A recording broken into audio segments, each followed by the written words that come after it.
A sombra do sobrado da Rua Velha. Era uma tarde abafada na cidade de Paraty, uma pequena cidade colonial no litoral do Rio de Janeiro, Brasil. O sol escaldante descia sobre as antigas casas de pedra, lançando longas sombras sinistras pelas ruas estreitas. Nessa pequena cidade, conhecida pela sua arquitetura portuguesa e pelo seu famoso festival literário, um acontecimento incomum estava prestes a desenrolar-se. Antônio, um jovem historiador e amante de livros antigos, tinha acabado de se mudar para Paraty para trabalhar no museu local. Ele estava particularmente fascinado pela história do sobrado da Rua Velha, uma casa colonial misteriosa e mal conservada que tinha um passado cheio de contos estranhos e terríveis. Naquela tarde, Antônio decidiu visitar o sobrado. Chegando lá, notou algo estranho. Apesar do calor sufocante, um frio incomum emanava da casa, como se ela estivesse congelada no tempo. Ignorando o frio na espinha, ele tocou na maçaneta da porta e, para sua surpresa, estava destrancada. Ao entrar, uma sensação de medo e pânico dominou, mas a curiosidade o fez avançar. No interior escuro e empoeirado, notou uma lareira antiga e fria, e um retrato envelhecido de uma mulher de aparência severa pendurado acima dela. Um arrepio percorreu sua espinha. A casa estava vazia e silenciosa, mas o jovem historiador tinha a estranha sensação de que estava sendo observado. Foi quando ele ouviu um ruído vindo do andar de cima, um gemido abafado, quase como um choro de desespero. Seguindo o som, Antônio subiu as escadas rangentes até o segundo andar. Ao alcançar o topo, viu uma porta entreaberta. Com o coração batendo forte no peito, empurrou a porta e entrou. O quarto estava escuro, mas a luz do sol que entrava pelas frestas da janela revelou uma figura no canto, uma mulher sentada numa cadeira de balanço, encarando o vazio. "Senhora", chamou Antônio, mas não houve resposta. Ele se aproximou e tocou o ombro da mulher. Assim que o fez, a mulher se virou para ele. O rosto dela estava pálido, os olhos fixos e vazios, e um grito surdo escapou de seus lábios. Antônio deu um passo para trás, tropeçando e caindo no chão. O grito da mulher continuava ecoando em seus ouvidos enquanto ele lutava para se levantar e sair daquele lugar amaldiçoado. Com o coração a mil, Antônio finalmente conseguiu sair do sobrado, mas sabia que algo terrível o esperava. A história do sobrado da Rua Velha estava apenas começando. Na manhã seguinte, o terror do dia anterior ainda se apegava a Antônio. Seu encontro com a mulher fantasmagórica no sobrado da Rua Velha o deixará inquieto e assustado, mas ao mesmo tempo, despertou um desejo ainda mais forte de descobrir a história por trás daquela casa assustadora. Antônio decidiu voltar ao sobrado. Ele levou consigo uma câmera para documentar suas descobertas, uma lanterna para iluminar os cantos mais escuros da casa e uma determinação de aço para enfrentar seus medos. Quando Antônio entrou no sobrado, a sensação fria e a atmosfera opressora novamente o cumprimentaram. Ignorando o medo que crescia dentro dele, ele explorou a casa, desta vez, decidido a ir mais fundo em sua investigação. Ele voltou ao quarto onde tinha encontrado a mulher fantasma. O quarto estava vazio desta vez, exceto pela cadeira de balanço que ainda balançava levemente, como se a mulher invisível ainda estivesse lá. Em meio à poeira e ao silêncio, Antônio notou algo parcialmente escondido sob o assoalho rangente. Era um diário antigo, coberto de poeira e com as bordas desgastadas pelo tempo. Com cuidado, Antônio pegou o diário e começou a folheá-lo, revelando uma caligrafia elegante que falava de um tempo passado. As palavras perturbadoras no diário contavam a história de uma mulher chamada Clara, que tinha sido trancada no sobrado por seu marido ciumento e possessivo. Clara escreveu sobre sua solidão, seu desespero e seus desejos de liberdade. O diário terminou com uma entrada horripilante. Clara escreveu que ela havia decidido por fim à sua existência para escapar de sua prisão. Ela prometeu que mesmo após a morte, não descansaria até que sua história fosse revelada e sua alma finalmente libertada. Enquanto lia o último trecho, Antônio sentiu um arrepio frio atravessar seu corpo. Ele percebeu que a mulher fantasma que ele encontrou era a própria Clara. Ela estava presa no sobrado, condenada a vagar por toda a eternidade, a menos que sua história fosse finalmente revelada ao mundo. De repente, a temperatura do quarto caiu ainda mais. A cadeira de balanço começou a se mover mais rápido, as janelas começaram a tremer e um vento frio e sobrenatural soprou pelo quarto. Antônio sentiu o terror se apossar dele enquanto uma voz sussurrava em seu ouvido: "Liberte-me."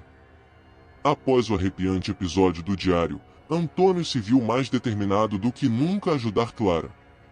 Ele não podia ignorar o pedido desesperado que ouvirá sussurrado ao vento, nem a tristeza que tinha descoberto nas páginas daquele diário velho e esquecido. Antônio decidiu investigar mais a fundo a história de Clara. Ele vasculhou o arquivo do museu local, estudou cada registro histórico de Paraty e até fez contato com alguns idosos na cidade na esperança de coletar qualquer informação que pudesse jogar luz sobre o passado sombrio do sobrado. Durante suas investigações, ele descobriu algo terrível. Havia registros de vários outros desaparecimentos misteriosos na Rua Velha, todos eles relacionados a pessoas que tinham entrado no sobrado e nunca mais foram vistas. A informação enviou calafrios pela espinha de Antônio, mas também o fez perceber a urgência de sua missão. No entanto, ao retornar ao sobrado naquela noite, Antônio sentiu que algo estava diferente. Uma névoa espessa e sobrenatural cobria o exterior da casa, e o silêncio era tão penetrante que parecia sufocar o ar. Ao entrar, uma sensação esmagadora de pânico o atingiu, e ele ouviu o sussurro novamente, mais forte desta vez, repetindo como um mantra: "Liberte-me."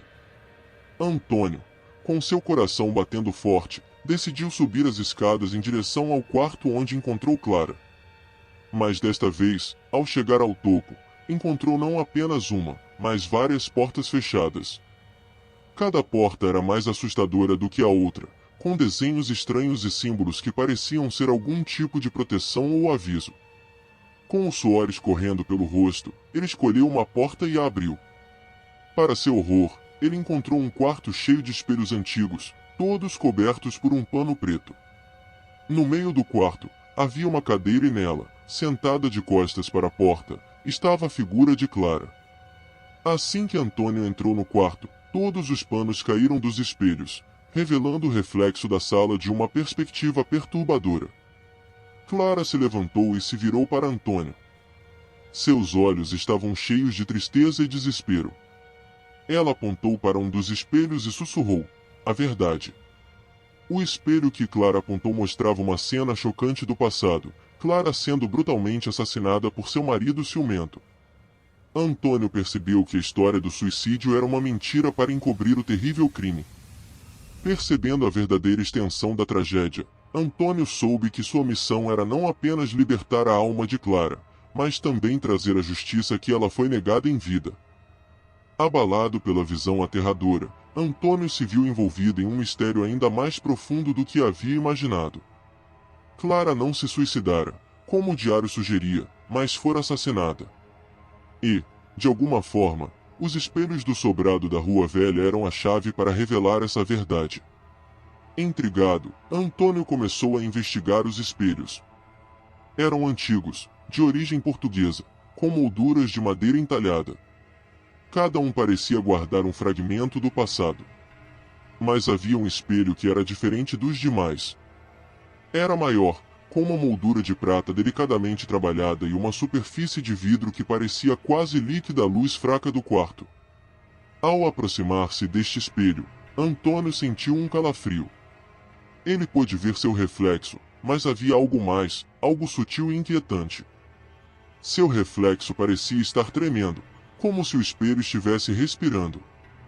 Ele estendeu a mão para tocar a superfície fria do vidro, e um choque elétrico atravessou seu corpo.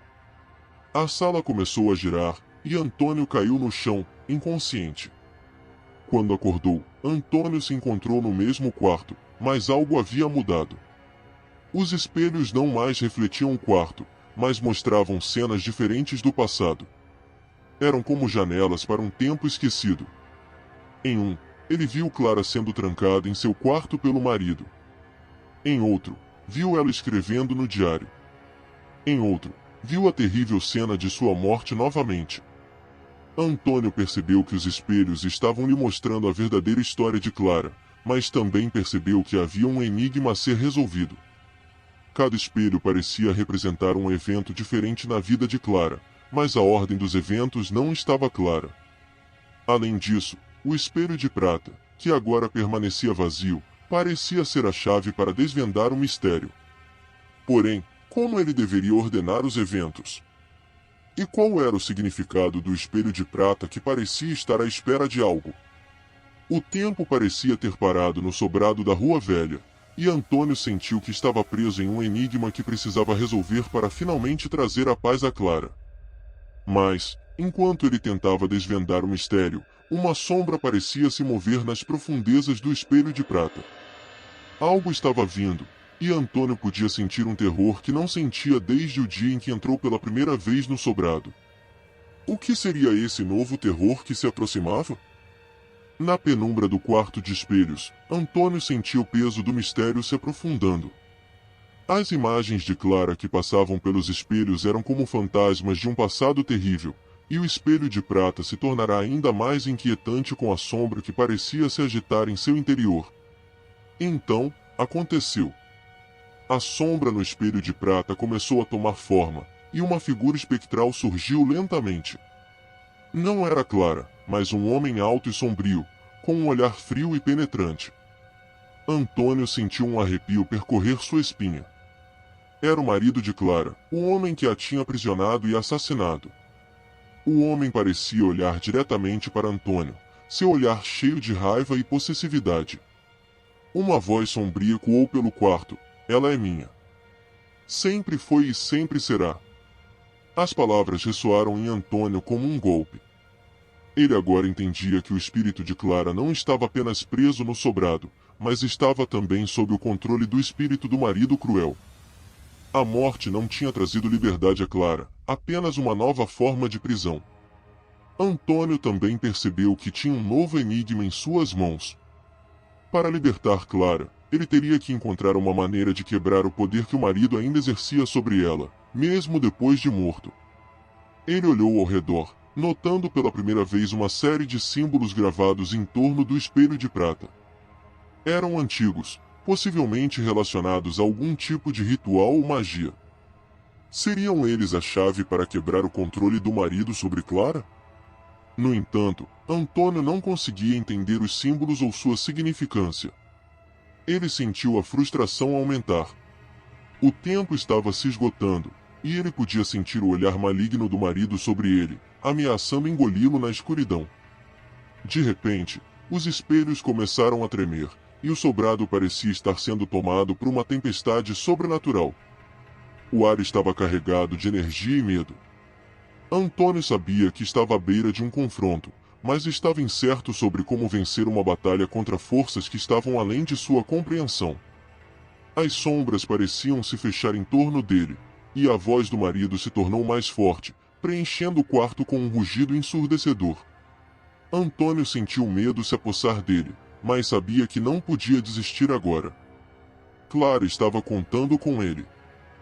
Com o rugido da tempestade sobrenatural ecoando em seus ouvidos, Antônio se esforçou para traçar os símbolos ao redor do espelho de prata. Sua voz tremia ao recitar as palavras dos rituais antigos, buscando libertar Clara da opressão de seu marido morto. À medida que as palavras eram ditas, o espelho de prata parecia ganhar vida, e o vulto do marido se contorcia com evidente tormento. A tempestade alcançou o seu auge. Num lampejo, a escuridão preencheu o quarto. Quando a luz voltou, o espelho de prata estava calmo, refletindo apenas a imagem de Antônio. Ele olhou em volta, a calmaria substituindo o caos anterior. Tinha funcionado. Clara estava livre. Com a chegada do amanhecer, Antônio deixou o sobrado da Rua Velha, mas a sensação de alívio que esperava não veio. Ao olhar para trás uma última vez, um arrepio gelado percorreu sua espinha. Na janela do segundo andar, ele viu o vulto de uma mulher. Clara estava lá, olhando para ele. Mas ao lado dela, o vulto de um homem. O marido. A realidade de sua situação se tornou aparente. Ao invés de libertar Clara, Antônio tinha liberado o espírito do marido cruel para vagar livremente. Agora, os dois estavam presos juntos, condenados a reviver sua terrível história para sempre. Enquanto se afastava do sobrado, Antônio sentia o peso de seu fracasso. Ele havia apenas aprofundado a maldição do sobrado da Rua Velha, e agora, as almas de Clara e de seu marido estavam presas em uma dança eterna de tormento e terror. O sobrado da Rua Velha ficou na história como um local amaldiçoado, seu terror mais vivo do que nunca. E Antônio, o homem que pensava que poderia quebrar a maldição, tinha apenas contribuído para sua perpetuação.